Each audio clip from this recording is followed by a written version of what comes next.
안녕하세요. 오늘도 사연살롱을 찾아주셔서 감사합니다.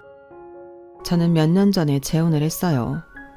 남편과 저는 둘 다 이혼 경력이 있는데 남편한테는 8살짜리 아들이 하나 있고 저는 아이가 없어요. 처음 남편과 재혼을 결심했을 때 남편이 원한다면 아들을 키울 생각도 있었어요. 결과적으로는 남편의 전처가 아이는 줄 수 없다고 그래서 무산됐지만요. 그런데 그 아이 때문에 재혼을 후회하게 됐지 뭐예요. 남편의 전처가 아이를 앞세워 자꾸 남편을 불러내더라고요. 그게 어느 정도 상식선이라면 저도 이해하고 넘어가겠지만 일주일에 3, 4일을 불러내니까 저도 더는 못 참겠더라고요. 혹시라도 다른 재혼가정분들로 이런 문제를 고민하지 않을까 해서 사연을 보냅니다.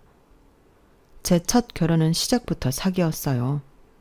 막내 이모가 소개한 남자라서 저도 저희 부모님도 상대에 대해 의심을 하지 않았던 게 문제였어요. 자신이 재미교포 사업가라고 소개했던 첫 남편은 선자리에서 만난 지 보름 만에 청혼을 했어요. 정확히 3번째 데이트에서였어요.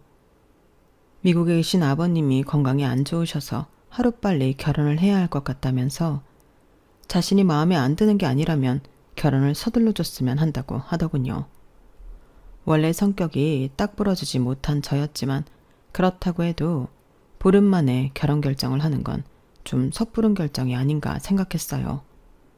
그건 저희 부모님도 마찬가지였고요. 그런데 선자리를 주선했던 막내 이모는 오히려 잘 됐다고 엄청 좋아하더라고요. 언니, 이제 고생 끝났어. 화영이가 그 집에 시집만 가면 언니는 아주 논하는 거야. 그 남자 아버지가 미국에서 엄청 부자거든. 발도 넓어서 전개 인맥도 장난 아니래. 오바마 대통령 때 생일 파티에도 초청받아서 갔을 정도로 미국에서 아주 엄청나다니까. 그런 집안에 딸내미를 시집보낼 기회를 얻었는데 그걸 왜 마다해. 나라면 무슨 수를 써서라도 꽉 붙잡을 텐데 말이야. 막내 이모 말에 엄마는 입이 떡 벌어졌어요.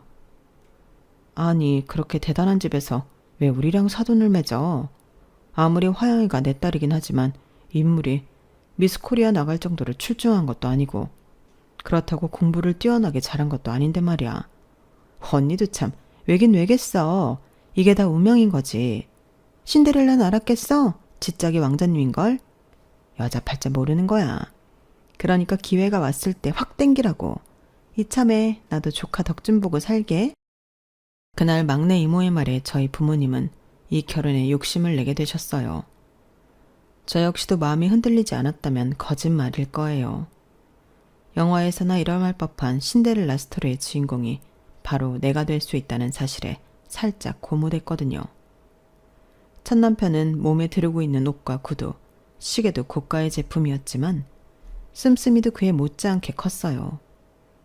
당시 저는 서울 소재의 여대 졸업반이었는데 남편은 제가 다니던 학교까지 저를 찾아오곤 했어요. 고가의 검은 세단을 타고 말이죠. 그 모습은 같은 과 동기들을 비롯해 교수님들 눈에까지 흥미진진한 눈요깃거리가 되었던가 봐요. 첫 남편이 학교에 들른 다음 날이면 어김없이 동기들이 제게 몰려들어 첫 남편에 대해 묻곤 했어요. 심지어 전공 교수님까지도 제게 그러시더라고요.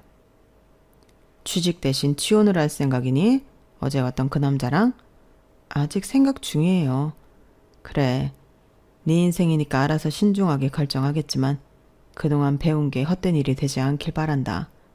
결혼했다고 해서 여자가 집안 살림만 하고 사는 시대는 지났으니까. 저를 많이 예뻐해 주셨던 교수님은 적잖이 실망하신 눈치였어요.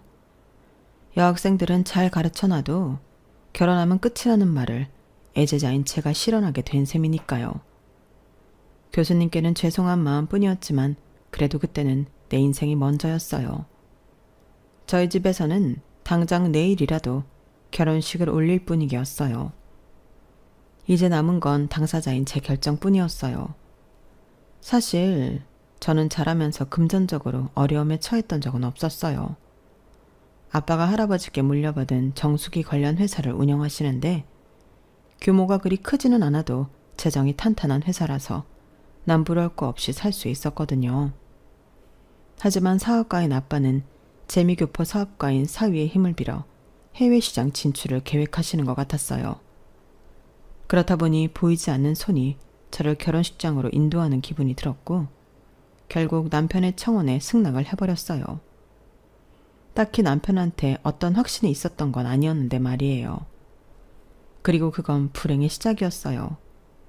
결혼식은 한국에서 한 번, 그리고 미국에 가서 한 번 더 하기로 했어요. 한국에서의 결혼식은 저희 쪽에서 부담하기로 했고요. 시댁 식구들 없이 저희 집안 사람들과 지인들을 모시고 식을 올렸는데 그렇다고 해도 아빠 지인들이 너무 많아서 식장은 하객들로 가득 찼어요. 당연히 축의금도 엄청 많이 들어왔고요. 재력과 사회를 얻어서 구름 위를 걷는 기분이셨던 아빠는 그 돈을 모두 제게 주셨어요. 시댁에 아무리 돈이 많아도 내 주머니에 든 푼돈이 더 힘이 될 거라면서요. 아빠의 그 말씀은 반은 맞고 반은 틀렸어요. 한국에서 결혼식을 마치고 미국으로 건너가 두 번째 식을 올리게 된 저는 시댁에 도착한 순간 뭔가 잘못됐다는 걸 느낄 수 있었어요. 막내 이모가 말했던 그 엄청난 자산가의 집이라고 하기에는 너무 작고 평범했거든요. 땅덩이가 넓은 미국이라는 게 무색하게도 시댁은 규모가 작은 평범한 주택이었어요. 그저 평범한 중산층 수준이었어요. 아니, 어쩌면 그보다도 못하다고 보는 게 맞겠네요. 거기다 남편의 재력에 대해 더욱 의심이 갔던 건 남편이 타고 다니던 차였어요. 일본 브랜드의 중저가 차량을 몰고 다니더라고요. 한국에서 잠시 지낼 때도 벤츠를 타던 사람이 말이죠. 뿐만 아니라 시댁 분위기나 시부모님의 차림새만 봐도 사업을 크게 하는 사람이라고 볼 수 없었어요. 처음 며칠간은 시부모님과 시댁 식구들한테 인사를 하고 집안 분위기를 살피느라 현실 자각이 안 됐어요. 그러다 어느 정도 정신이 들면서 제가 사기 결혼을 당했다는 걸 알게 되었어요. 미국에서 하기로 했던 결혼식을 비용 문제를 들어 차일피일 미루던 남편은 뜬금없이 제게 돈을 요구했거든요. 축의금 받은 거 장인어른이 다 주셨잖아. 그 돈 좀 줘봐. 그건 왜요? 설마 결혼식 하는데 그 돈 쓰려는 건 아니죠? 결혼식? 하여간에 한국 여자들이랑 결혼식이 뭐가 그렇게 중요해? 한국에서 한 번 했으면 됐지. 뭘 또 하겠다고 그러냐고. 웨딩드레스 입고 사람들 앞에서 공주놀이 하느라 억대 돈을 쓰는 게 제정신이야? 돈이 썩어 나가? 한 푼이라도 아낄 생각은 않고 돈 쓸 궁리만 하느냐고. 내가 네 허영 받아주느라 한국에서 꼬라박은 돈이 얼만 줄이나 알아? 그러니까 잔말 말고 돈이나 내놔. 그 돈을 왜요? 그건 아빠가 나한테 준 돈이에요. 당신이 관여할 일이 아니라고요. 뭐? 관여할 일이 아니야? 내놓으라면 내놓을 것이지 이게 어디서 말대꾸야. 그날부터 남편의 폭력은 시작됐어요. 태어나서 지금까지 부모님한테도 맞아본 적 없던 저는 남편의 무자비한 폭행에 몸도 정신도 만신창이가 됐어요. 당장 한국으로 돌아가겠다는 저를 남편은 집에 두고 한국에 연락을 못하도록 했어요. 그렇게 몇 달을 집에 갇혀 지내다가 제 비명소리를 들은 이웃 주민의 신고로 저는 남편 집에서 탈출할 수 있었어요. 뒤늦게 저랑 연락이 닿은 아빠는 미국에 사시는 지인을 통해 변호사를 선임해 주셨고 남편은 사기 결혼과 폭력, 감금 등의 이유로 법정에 서게 되었어요. 결국 남편은 실형을 살게 되었고 결혼한 지 몇 달도 안 돼서 저는 이혼녀가 되었어요. 미국에 있을 때는 지옥 같은 남편 집에서 탈출만 할 수 있다면 더 바랄 게 없을 것 같았는데 막상 한국으로 돌아왔어도 다를 게 없었어요. 따가운 주변의 시선이 창살 없는 감옥을 만들었고 저는 그 안에 갇힌 채 은둔 아닌 은둔 생활을 시작했거든요. 동기들은 다들 취업에 성공해 회사원이 되었고 취업 때를 놓친 저는 원서를 낼 곳조차 없었어요. 거기다 워낙 성대하게 결혼식을 했던 탓에 주변에선 제가 이혼하고 한국으로 돌아왔다는 소식에 벌떼처럼 달려들었어요. 겉으로는 걱정하는 투의 목소리였지만 그 너머에는 호기심과 재미가 가득해 보였어요. 내 인생의 불행이 타인에게는 한낱 유익거리밖에 되지 않는다는 사실에 화도 나고 스스로 주눅들게 만들었어요. 그때까지만 해도 저는 나 혼자 불행하고 나 혼자 피해자라고 생각했어요. 그래서 부모님께 상처가 되는 말을 서슴찮고 내뱉었어요. 내 불행한 결혼이 마치 부모님 탓인 것처럼 말이죠. 그 사실을 알기 전까지는요. 뜬금없이 이사를 간다고? 갑자기 왜? 네 아빠 회사가 정 같지 않아. 미국 진출한다고 투자했던 것을 다 날렸으니 어쩌겠니? 회사 다시 살리려면 당장 돈 되는 건 다 팔아야 할 판이야. 알고 보니 아빠는 미국 진출을 이유로 제 전남편한테 엄청난 금액의 돈을 사기당했더라고요. 비록 재판에서 이기기는 했지만 돌려받은 돈은 거의 없었어요. 한 번의 결혼으로 저도 그렇고 저희 부모님도 그렇고 잃은 게 너무도 많았어요. 할아버지 때부터 살던 평창동 저택을 팔고 땅과 주식, 그 밖에 돈 될 것들을 모조리 정리한 뒤에야 아빠 회사는 다시 자리를 잡을 수 있었어요. 연남동으로 이사를 하고 얼마 뒤 저는 바리스타 학원에 등록했어요. 언제까지고 방구석에 처박혀 인생을 허비할 수는 없었거든요. 그래서 내가 하고 싶은 게 뭐가 있나 고민하다가 고민 끝에 찾아낸 게 바로 바리스타였어요. 그렇다고 카페에 취직을 할 생각은 아니고 기회가 된다면 작더라도 내 카페를 차리고 싶었어요. 그렇게 시작한 커피 공부는 생각보다 저랑 잘 맞았어요. 내가 좋아하는 분야라서 그런지 이론도 머릿속에 쏙쏙 들어오고 평소 유별나다 싶을 정도로 까다롭게 커피를 내려 마시던 버릇은 실습에 꽤 도움이 되었거든요. 덕분에 바리스타 자격증은 큰 어려움 없이 딸 수 있었어요. 하지만 자격증을 땄다고 해서 당장 카페를 차리진 않았어요. 실무 경험이 없기 때문에 만반의 준비를 다 하고 싶었거든요. 전국에 있는 커피 잘한다는 카페를 다 찾아다니고 좋은 원두를 찾기 위해 발품도 팔았어요. 어느 정도 준비가 됐을 때 제가 가진 돈으로 얻을 수 있는 가게를 찾고 가게 인테리어도 스스로 구상을 했어요. 그렇게 2년 가까운 시간이 흐른 뒤에야 저는 작은 카페를 오픈할 수 있었어요. 극악무도한 남편의 매질에도 굴복하지 않고 끝까지 지켰던 축의금에 엄마가 보태주신 돈을 합해서 차린 카페였어요.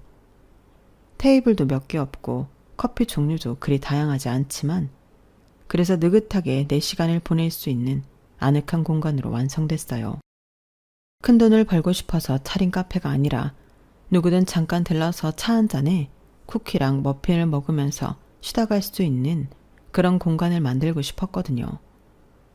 어쩌면 제가 머물고 싶은 공간을 만들고 싶었던 건지도 모르겠네요. 상점가와 주택가가 만나는 지점에 위치하기 때문에 주 고객은 동네 주민이었어요. 여왕견을 데리고 산책을 하다가 들러서 느긋하게 커피 한 잔을 마시고 가는 손님부터 근처 식당에서 점심을 먹고 지나가다가 커피를 테이크아웃 해가는 직장인들, 그리고 퇴근 후 7시쯤 편안한 차림으로 와서 커피를 마시며 책을 읽다 가는 손님까지 다양한 사람들이 제 카페를 찾아주었어요. 그리고 그 중에는 현재 제 남편도 있었어요. 남편은 거의 매일 제 카페를 찾아왔는데 퇴근 후 편안한 차림으로 와서 카페 룽고를 시켰어요. 그리고는 1시간가량 책을 읽다가 가는데 그 모습이 무척 인상적이었어요. 손님이 많지 않은 조용한 카페라서 남편의 독서를 방해할 일은 없었지만 그래도 변수라는 게 있잖아요. 하루는 젊은 엄마 둘이서 애를 데리고 카페에 왔는데 엄마들이 수다를 떠는 동안 아이들이 카페 안을 놀이터처럼 휘젓고 다니더라고요.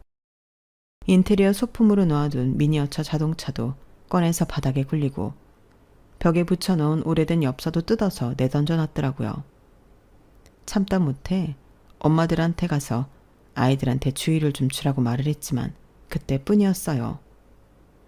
아이들이 뛰어놀다가 남편이 앉아있던 테이블을 쳤고 그 바람에 커피잔이 흔들리면서 책에 엎질러졌거든요. 그제야 엄마들은 서둘러 짐을 챙겨 카페를 나갔어요. 남편한테 사과를 하는 둥 마는 둥 하고 말이죠. 책을 엉망으로 만들었으니 변상을 하는 게 당연한데도 딸랑 말 한마디를 끝으로 도망치듯 나가는 모습에 화가 났어요. 그래서 그 엄마들을 부르며 따라 나서려는데 남편이 저를 말리더라고요. 그러지 않으셔도 돼요. 괜히 싸움만 날 겁니다. 아니 그래도 이러고 그냥 가면 안 되죠. 책이 엉망이 됐는데. 그런 거를 신경 쓸 사람들이었다면 애초에 아이들을 카페에서 뛰어다니게 두지 않았을 겁니다. 괜히 상대했다간 맘카페니 뭐니 카페를 비방하는 글이나 올릴걸요. 책은 이미 다 읽은 책이라서 괜찮아요. 너무 신경 쓰지 마세요. 아무리 그렇게 말을 한다지만 점주 입장에서 신경 쓰지 않을 수가 없었어요. 몇 안 되는 우리 집 단골 손님이라서 더더욱 그랬어요. 그래도 그냥은 못 넘어가겠어요. 아이들 엄마는 가버렸으니 어쩔 수 없다 쳐도 일단 손님께서 피해당한 사실엔 변함이 없으니까요. 가게 주인으로서 책임도 있으니까 제가 대신 변상하겠습니다. 그러자 남편은 잠시 생각에 잠기더니 살짝 미소를 지으며 그러더라고요. 그럼 저랑 와인 한잔 하실래요? 거래처에서 꽤 좋은 와인을 선물 받았는데 같이 마실 사람이 없어서요. 아, 혹시 술 안 드시면? 아니에요. 술 잘 마셔요. 그렇다고 자주 마시는 건 아니지만요. 저도 와인 좋아해요. 그렇게 그날 급성사된 약속으로 우리는 카페 영업 후 불 꺼진 카페에서 둘만의 술자리를 가졌어요. 제가 마감을 하는 동안 남편이 집에 가서 와인과 와인잔, 간단한 안주를 가져왔거든요. 남편이 저희 카페에서 도보로 5분 거리에 살고 있어서 가능한 일이었어요. 반년 넘게 거의 매일 저희 카페를 찾아준 단골 손님이었지만 그날처럼 길게 얘기를 해본 건 처음이었어요. 그날 저는 남편이 저희 카페에 단골이 된 이유를 들을 수 있었어요. 불 꺼진 집에 혼자 있고 싶지 않았어요. 이혼한 지 2년이 넘었는데도 적막한 집에 혼자 있는 게 익숙해지지 않네요. 당시 남편은 아내와 이혼하고 혼자 살고 있었는데 둘 사이에는 아들이 하나 있다고 했어요. 친권은 자신한테 있지만 양육권은 아내한테 있어서 아내가 허락하는 때에만 아들을 만날 수 있다고 하더군요. 왜 이혼을 했는지 말해주지 않았지만 저 역시도 묻지 않았어요. 그때만 해도 우리가 그런 세세한 것까지 묻고 답할 사이는 아니었으니까요. 남편은 졸업 후 유명 건설사에 있다가 대학 동기와 함께 건축 설계 사무소를 차렸는데 몇 년 전에 동기가 독립을 한 뒤로 현재는 혼자 사무소를 꾸려나가고 있다고 했어요. 지금은 일도 많이 줄였지만 초창기만 해도 빨리 회사를 키워야 한다는 생각에 들어오는 일을 족족 다 받아 했어요. 일에 미쳐 사는 동안 돈은 많이 모였지만 아내를 많이 외롭게 만들었어요. 아내가 출산을 할 때도 난 현장에 있었으니까요. 그땐 빨리 자리를 잡아서 아내와 아들이 걱정 없이 살 수 있게 하는 것만이 가장의 의무라고 생각했어요. 그러다 몇 년 전 아내한테 이혼하자는 말을 듣고서야 정신이 번쩍 들더라고요. 반박을 할 수 없었어요. 저라도 나 같은 남편이랑은 살기 싫었을 테니까요. 결혼 후 일도 줄이고 전과 달리 여유 있는 생활을 하려고 노력하고 있었지만 텅 빈 집에 혼자 있는 시간을 견디기 힘들었다더군요. 그래서 퇴근 후 저희 카페에 앉아 책을 읽으며 외로움을 달래곤 했었대요. 막연히 남편을 볼 때면 참 여유 있게 사는 멋진 사람이구나 생각했었는데 이런 아픔이 있는 줄은 몰랐어요. 그래서 채플린이 삶은 멀리서 보면 희극, 가까이서 보면 비극이라고 했나 봐요. 사실 꼭 이 카페일 이유는 없었어요. 내가 사는 오피스텔 1층에도 카페는 있거든요. 그런데 지나다 보니까 여기 인테리어가 마음에 들더라고요. 혹시 인테리어를 직접 하신 건가요? 네, 전공이 그쪽이라서요. 그렇게 시작된 대화는 제 이혼 얘기까지 이어졌어요. 시시콜콜한 내용까진 아니고 간단히 뭉뚱그려서 이혼했다고만 얘기했지만요. 서로의 비밀을 공유한 사이가 돼서 그런지 이후로는 남편이 카페에 찾아오면 한 테이블에 앉아 얘기를 나누곤 했어요. 카페를 찾아오는 이유가 책을 읽기 위함이 아니라 외로움을 달래려는 거라는 걸 알았기 때문이었죠. 게다가 건축과 인테리어는 분야가 다른 듯 하면서도 연결된 부분이 많아서 대화도 잘 통했거든요. 그렇게 1년 넘게 남편과 거의 매일 만나면서 많은 대화도 나누고 가끔은 같이 전시회도 다니면서 많은 걸 공유하는 사이가 됐지만 일정한 선은 넘지 않으려고 노력했어요. 첫 남편한테 받은 결혼 트라우마가 있어서 선뜻 그 선을 넘을 수가 없었거든요. 이 남자도 나중에 어떻게 변할지 모른다는 공포심이 늘 마음속에 도사리고 있는 기분이었어요. 반면에 남편은 조금 더 진전된 관계를 원했어요. 궁극적으로 결혼까지도요.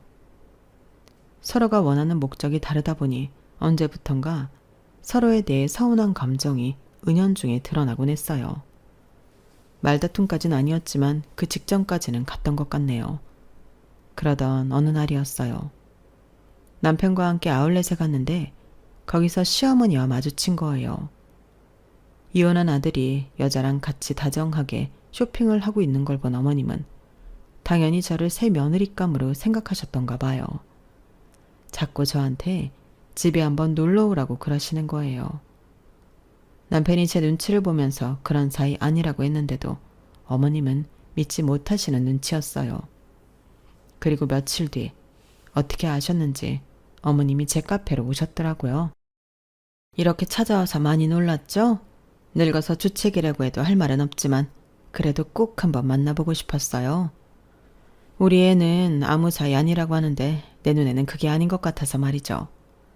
내 아들이 그쪽을 보는 눈빛도 그렇고 그쪽에 내 아들을 바라보는 눈빛도 그렇고 그걸 보고 어떻게 아무 사이 아니라고 생각하겠어요.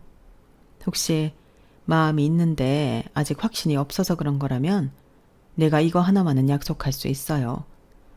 난 시어머니 노릇할 생각도 없고 아들 내외 사는데 귀찮게 할 생각도 없어요. 명절이니 재산이 이런 걸로 며느리 오라가라 할 마음도 없고요. 그저 두 사람이 서로 의지하고 행복하게 살면 난 더 바랄 게 없어요. 그러니까 혹시라도 내 아들이 아닌 시부모나 시댁 때문에 갈등 중이라면 다른 거 보지 말고 내 아들만 보고 결정하세요. 각서를 쓰라면 내가 써줄 수도 있으니까.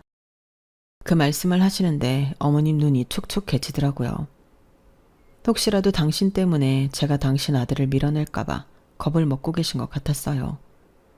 그런 어머님께 차마 당신 아들이 아니어도 나는 재혼할 생각이 없다는 말을 할 수 없었어요. 어머님이 댁으로 돌아가시고 저는 한참이나 생각에 잠겼어요. 우리 엄마도 혹시 저런 마음인 게 아닌가 해서요. 이혼을 한 건 자식인데 어떻게 된 게 상처는 부모가 더 크게 받는 게 아닌가 싶더라고요. 우리 부모님도 제가 이혼을 한 이유가 당신들 탓이라고 자책하며 사시진 않을까 그제야 부모님 걱정이 되더라고요. 그래서 엄마한테 전화를 했어요. 이혼한 이후 그동안 절대로 꺼내지 않았던 제 이혼에 대한 엄마의 생각을 물었는데 역시나 모든 걸 당신 탓으로 받아들이고 있더라고요. 모든 게 다 내 탓이다. 애초에 넌 결혼에 마음도 없었는데 네 이모 말만 듣고 돈에 눈이 멀어서 널 지옥불 속에 밀어 넣었으니까. 그때 내가 조금 더 알아보고 혼사를 진행했더라면 네가 그런 놈한테 모진 거 난당해도 됐는데. 하영아, 엄마가 미안해. 엄마가 정말 미안하다. 저는 이미 어둠을 헤쳐나온 지 오래였지만 엄마는 여전히 암흑 속에서 살고 계셨어요. 자식의 인생을 망쳤다는 자책을 하면서 말이죠. 그날 엄마를 보니 더는 지금처럼 피해의식 속에 살면 안 되겠다는 생각이 들었어요. 내가 결혼했던 첫 남편이 나쁜 놈인 거지 지구상의 모든 남자가 다 사기꾼의 나쁜 놈은 아니니까요. 그래서 남편한테 제가 먼저 청혼을 했어요. 1년 넘게 만나오면서 남편에 대한 믿음도 생겼고 함께 있을 때가 혼자 있을 때보다 안심이 되고 편한 걸 보니 이 남자가 진짜 내 짝이라는 확신도 있었거든요.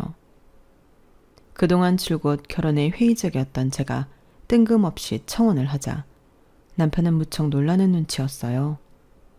저라면 이 여자가 갑자기 이러는 이유가 뭘까 의심부터 했을 텐데 남편은 그러지 않았어요. 오히려 제 손을 잡고 고맙다고 하더군요. 그런 남편한테 제 과거를 속이는 건 죄를 짓는 것 같아서 그날 저는 남편한테 모든 사실을 털어놓았어요. 제 얘기를 들은 남편은 눈시울이 빨개져서는 말없이 저를 안아주더군요. 그리고는 나직한 목소리로 말했어요. 있었던 일을 지울 수는 없지만 앞으로 행복한 순간이 많아지면 안 좋은 기억을 덮을 수 있지 않겠냐고요. 그러니 자기가 노력하겠다고요. 그 말에 울컥해져선 저도 모르게 눈물을 흘렸습니다. 몇 달 뒤 저는 재혼을 했어요. 따로 결혼식을 올리지는 않았고 조촐하게 양가 부모님과 몇몇 친척분들만 모시고 식사 자리로 가름했어요. 우리 부부는 둘 다 한 번의 실패 경험이 있어서 그런지 이번 결혼은 어떻게든 잘 지켜나가고 싶다는 마음이 강했어요. 그래서 서로 대화도 자주 하고 갈등이 생길 소지가 있는 말이나 행동은 애초에 하지 않으려고 노력했어요. 우리 부부만큼이나 양가 부모님들도 많은 노력을 하셨는데 어머님은 결혼 전에 제게 하셨던 약속대로 명절이나 제사를 비롯해 시댁 행사에 강제로 저를 부르거나 하지 않으셨어요. 고부간의 갈등이 생길 여지를 주지 않으시려 무척이나 노력하시는 게 보이더라고요. 물론 그럼에도 불구하고 제가 제 의지대로 명절이며 시댁 행사에 참석은 하고 있지만요. 저희 부모님은 제가 재혼할 생각가 있다는 말씀을 드리자마자 업체에 의뢰해 남편 뒷조사까지 하셨어요. 다시는 이전과 같은 실패를 반복하지 않으시라는 거였죠. 물론 아무런 하자가 없음을 알게 되곤 뒤늦게 남편한테 사과를 하셨지만요. 제 첫 결혼이 어땠는지 잘 아는 남편은 저희 부모님을 이해해 주었어요. 자신이었어도 그랬을 거라고요. 조심스럽기만 하던 재혼 생활은 시간이 지나면서 조금씩 자연스럽게 자리를 잡아가기 시작했어요. 저희 부부도 그렇고 양가 부모님도 그렇고요.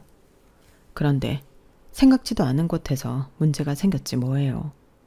그동안 아이 면접권까지 제안했던 남편의 전처가 저희 결혼 소식을 들은 이후부터 변하기 시작했는데 그로 인해 예기치 않은 문제가 불거지기 시작한 거예요. 여보, 미안한데 이번 주 토요일에 공연 보러 가기로 한 거 말이야. 아직 예매 안 했으면 다음으로 미루면 안 될까? 재우 엄마한테 연락이 왔는데 이번 주 토요일에 재우 만나게 해주겠대. 아, 그래요? 그럼 그렇게 해요. 공연이야 나중에도 볼 수 있는 거니까. 그런데 요즘은 그쪽에서 재우를 자주 만나게 해주네요. 예전엔 법원 명령에도 불구하고 애 얼굴도 안 보여주더니. 그러게 말이야. 이제 곧 내가 초등학교에 들어가니까 그래서 그러는가 봐. 아무래도 친구들이랑 달리 아빠랑 같이 살지 않는 게 애한테 상처가 될 수 있으니까. 그래서 더 아빠랑 가깝게 해주려는 게 아닐까? 남편도 저도 아이를 위해 좋은 쪽으로 받아들이려고 노력했어요. 그래서 전처 쪽에서 애를 만나게 해주겠다는 날이면 그게 언제든 남편을 보내주곤 했고요. 그런데 시간이 지날수록 그 정도가 좀 심해지지 뭐예요. 처음엔 한 달에 한두 번 정도 아이와 만나게 해주겠다고 남편을 불러내더니 그 횟수가 점점 늘어서 지금은 일주일에 거의 4, 5일을 남편을 불러내더라고요. 남편도 처음엔 아이를 다시 볼 수 있다는 기쁨에 신나서 나갔지만 점점 횟수가 늘수록 제 눈치를 많이 보게 된 거예요. 거기다 남편과 아이 둘만 만나는 게 아니라 전처가 그 자리에 꼭 끼려고 한다는 게 더 큰 문제였죠. 그럼 이번에도 왜 엄마까지 왔다는 거야? 하루 종일 놀이동산에서 세 사람이 같이 다닌 거냐고. 그 사람 말로는 재우가 엄마도 같이 가자고 하도 졸라서 나왔다고 하더라고. 당신이 들어서 기분 좋을 소린 아니지만 그래도 속이고 싶지 않아서 말하는 거야. 안 그래도 그 사람한테 앞으로는 애만 보내라고 얘기해놨어. 그러니까 너무 걱정하지 마. 남편은 혹시라도 제가 오해를 하는 일이 생길까봐 제게 털어놓기 힘든 얘기도 솔직하게 다 해줬어요.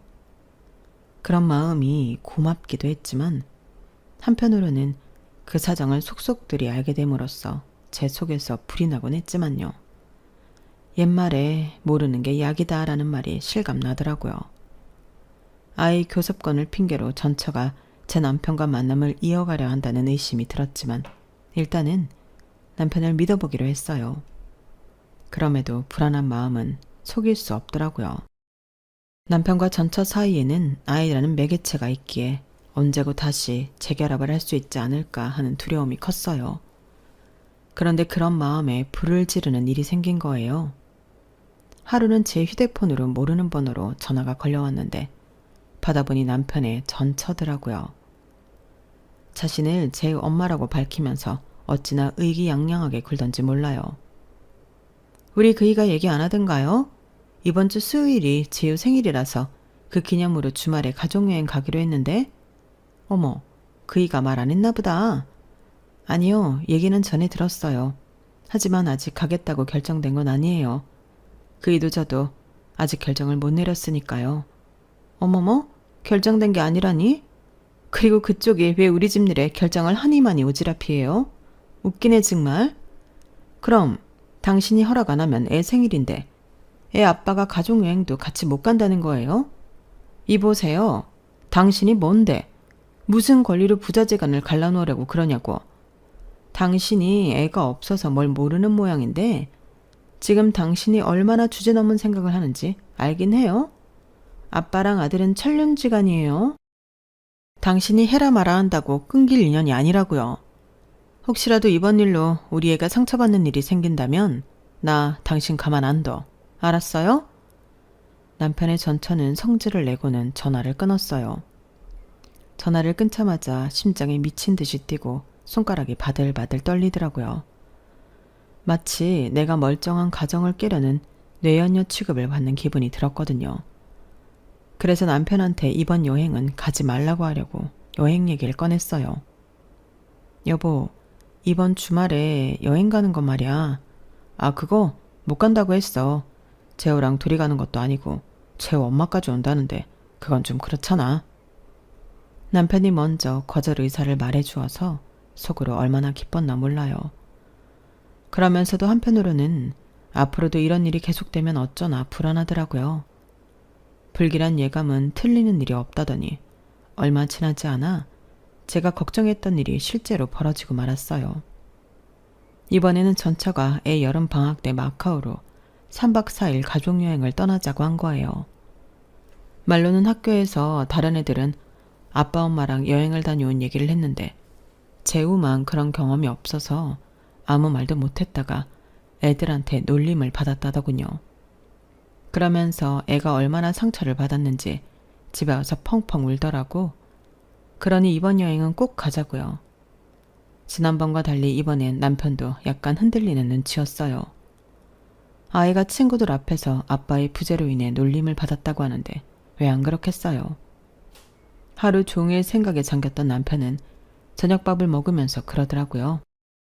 여보, 우리 이번 여름에 마카오로 여름 휴가 가자. 같은 호텔에 지내면서 애랑 놀아줄 때만 내가 재우한테 갔다 오면 될 것 같은데 당신 생각은 어때? 당신이 재우랑 재우 엄마 보기 불편하리란 건 알지만 당신 두고 내가 재우 엄마랑 어떻게 한 방에서 지내? 아무리 애 문제가 걸려있다고 해도 말이야. 잠은 따로 자고 애랑 놀아줄 때만 갔다 오는 정도라면 당신한테도 덜 미안할 것 같아. 남편은 마치 자신이 죽을 죄를 지은 죄인처럼 제 앞에서 고개를 숙였어요. 그런 남편을 보니 속이 상하면서도 불쌍하다는 생각이 들었어요. 전처 전화를 받고 하루 종일 얼마나 고민을 했을지 그 노고를 충분히 알고도 남겠더라고요. 그래서 그러자고 했어요. 그래, 마카오 가자. 난 5성급 호텔에서 호캉스 즐기고 있을 테니까 내 걱정 말고 당신은 가서 재우랑 놀아주고 와. 어차피 할 일이라면 남편 가슴에 얹혀진 돌을 덜어주고 싶어서 흔쾌히 승낙을 해주었어요. 그런데 다음날 또다시 전처가 전화를 했더라고요. 당신 미쳤어? 거기가 어디라고 남의 가족여행에 따라온다는 거야. 주제넘게 자꾸 이럴래? 누가 주제넘어요? 어머니 내 남편의 아내는 난데 내 남편이 이혼한 전처랑 한 방에서 지내는 걸 왜 허락해줘야 하죠? 애 생각해서 마카오까지 가줄 수는 있어요. 하지만 거기까지라고요. 그러니까 그쪽이야말로 선 넘지 마세요. 그런데 혹시 그쪽 내 남편한테 아직 마음 있는 거 아니에요? 왜 이렇게 매번 질척대요? 그러자 전처는 뜨끔했는지 씩씩대다가 그러더군요. 야, 너 뭔가 착각하는 모양인데 그 사람 온전히 네 거 아니야. 그 사람 아직 내 손 안에 있다고. 내 거란 말이야. 내 말 한마디면 지금도 당장 나한테 달려올걸? 넌 개뿔도 아니라고. 꼴에 안 해? 야, 꿀값 떨지 마. 내가 마음만 먹으면 재호 아빠 다시 그 집으로 안 보낼 수도 있으니까. 알았어? 고래고래 소리를 지르는 걸 보니 전처가 심적으로 흔들리고 있다는 걸 알 수 있었어요. 그래서 더 이상하더라고요. 딱히 제 남편한테 마음이 있는 거 아닌 것 같은데 어떻게든 자기 소나기에 넣으려고 하는 것 같아서 뭔가 찜찜했어요. 그 이유가 뭔지 궁금했거든요. 그래서 전에 저희 부모님이 제 남편 뒷조사를 했던 업체에 연락해 전처 뒷조사를 부탁했어요. 조사를 맡기고 2달쯤 지나 조사 결과가 나왔는데 그 내용이 너무 어이가 없더라고요. 그 결과가 확실한지 알기 위해서는 제가 해야 할 일이 있었어요. 그건 바로 재호를 직접 만나보는 거였어요. 그래서 마카오 여행길에 남편한테 부탁을 했어요. 애한테는 내 정체를 비밀로 하더라도 내가 직접 재호를 만나보고 싶다고요. 그러자 남편은 흔쾌히 허락을 해주었고 남편의 도움으로 저는 재호를 만나볼 수 있었어요. 여행에서 돌아오고 열흘쯤 지나 저희 집으로 우편으로 서류 한 장이 도착했어요. 남편과 제가 애타게 기다렸던 거였어요. 바로 친자 확인 검사 결과지였거든요.